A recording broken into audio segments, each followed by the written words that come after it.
process that is happening. I mean, a month ago, we were only prophesying to maybe 150 people a day. Last month, this time.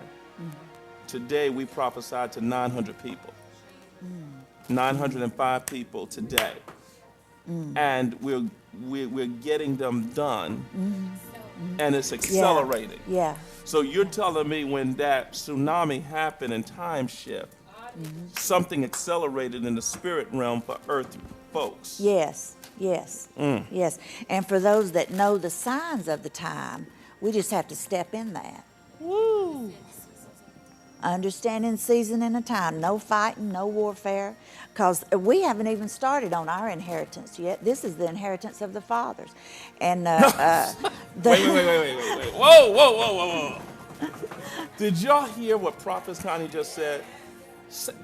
Wait a minute.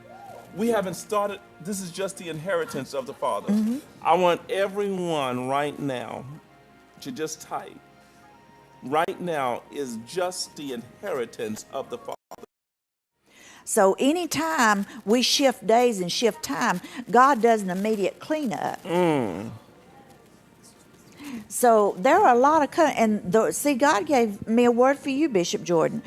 All of, you know how you went back and woke up and recaptured a lot of the fathers of faith, and it was controversial, and people got upset, and people got mad. But God said what you were doing was you're going back and recapturing the promises those men never walked in. Jesus.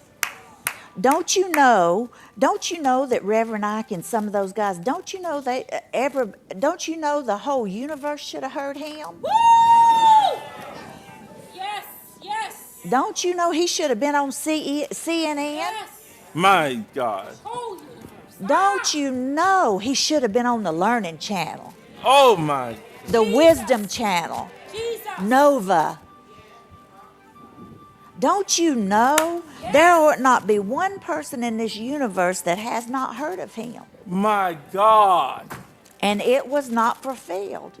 And you went back to wake that up, and you got the impartation. Yeah, Basha. 4140.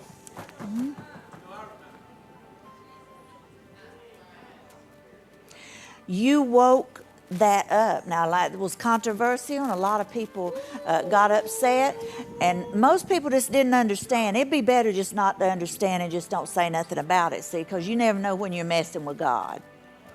You don't take no chances and mess with God. So what you're doing right now, this ain't even your day yet. It ain't even your day yet. What God is doing now is collecting up what the fathers did not walk in, what the people that we now know to have revelation, but in the last generation were called heretics or crazies or something like that. See, they never fulfilled. They never walked in the place that they should have walked in, and we can judge that as prophets. We can judge that. So what you did, and I didn't really realize it was happening, but you went back and began to gather in some of the older fathers, and you found out what their vision was. Yes. That's so true. And you sat at their feet and learned all their teaching, got all their tapes. You wanted to know what they knew that you did not know. That's right. You were recapturing your father's inheritance. My God. Andalobosita. Oh, thank you for the understanding, God. The first shift is that God might give us what he promised our fathers that they never walked in. The next shift is just to fulfill his covenant with you. Now, there'll be some kind of, I tend to think it's, God didn't tell me this directly, I can just sense it in I tend to think it's like a volcano or something. There'll be some other big something that'll happen, which will be the second shift. And when that shift happens, you will know then that God has cleaned up and deposited everything that was not fulfilled. He has brought that together and deposited it in a people fulfilled it in them, and now we can move on to what God has for us to do, but we can also still fulfill. It's kind of called a double portion. Which is the portion of the firstborn, which is what the sons of God are, the first fruits or the firstborn. So when we talk about time shifting, we talk about one reason only, and that is the church and the world and the system and life as we know it, we got behind. And we was always wanting God to hurry up and move, hurry up and do this and hurry up and do that. We got behind in what God wanted to do. We were still fussing over lipstick. You're right. And God was wanting to open up the third heaven. We were still fussing over whether we should go to the movies or not, whether women should preach. We were fussing over all this stuff, and God was saying, wait a minute, there are 12 gates to the city. You ain't been through but one.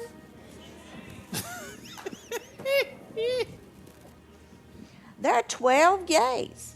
We ain't been through but one. There are 3 heavens that Paul talked about. And we ain't even in the third one. I believe there's more than that, but in the third one, whether in the body or out of the body, he didn't know.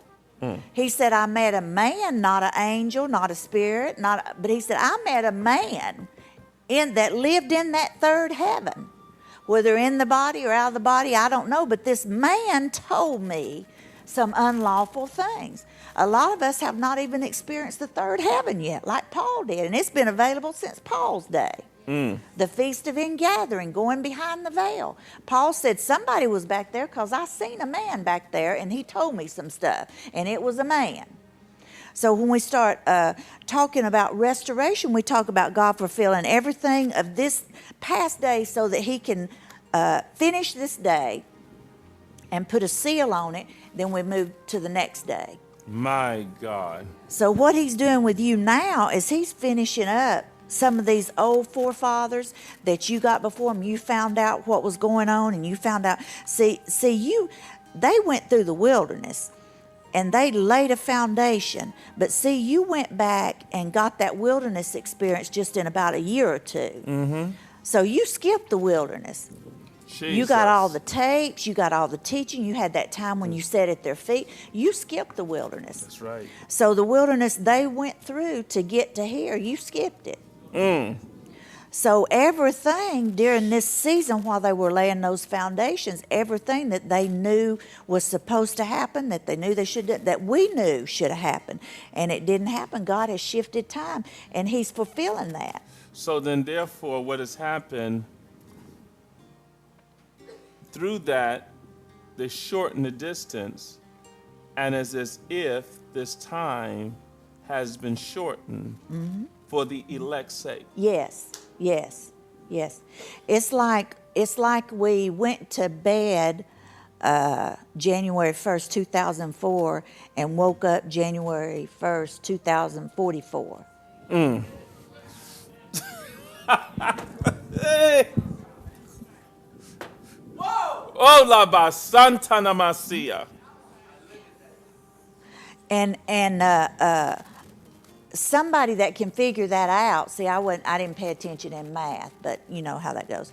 But somebody that can figure that out, a day is as 1,000 years, 1,000 years is as a day. See, a millimeter of a second don't sound like that much till you do the time, the work. It gets into the billions. And a millimeter of a second to God is a whole generation. My God. So what God's doing with even now is what you're walking in now. God is just finishing up some things. It ain't even your day yet. It ain't my day yet. It ain't, Deborah, it ain't your day. It ain't our day yet. I thought we was doing pretty good.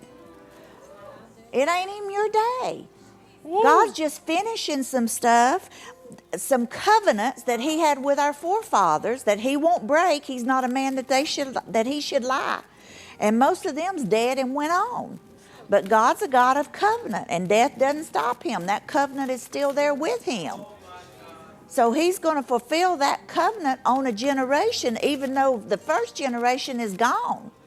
He's going to fulfill that covenant for some generation, and it's us. after